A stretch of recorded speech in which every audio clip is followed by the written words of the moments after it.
Hello সুজামেন, আজকে আমরা শিখব কিভাবে জার্মানে না সূচক বাক্য বলতে হয়।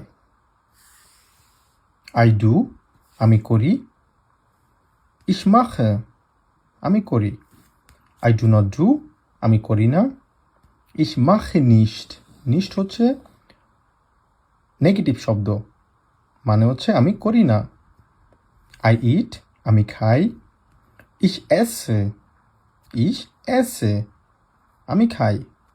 আই ডু নট ইট, ইশ এসে নিশট। নিশট নেগেটিভ শব্দ, ইশ এসে মানে আমি খাই, নিশট যদি যোগ করা হয় সেক্ষেত্রে আমি খাই না। আই প্লে, ইশ স্পিলে, আমি খেলি। আই ডু নট প্লে, ইশ স্পিলে নিশট। নিশট হচ্ছে নেগেটিভ শব্দ, আমি খেলি। ইশ স্পিলে, আমি খেলি না। ইশ স্পিলে নিশট। আই লাভ, ইশ লিবে, আমি ভালোবাসি। আই ডু নট লাভ, ইশ লিবে নিশট। ইশ লিবে মানে হচ্ছে আমি ভালোবাসি, নিশ মানে হচ্ছে নেগেটিভ, আমি ভালোবাসি না। আই রাইট, আমি লিখি।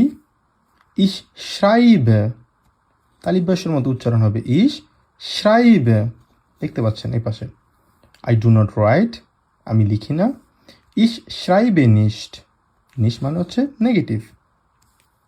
ভিলেন দাঙ্ক।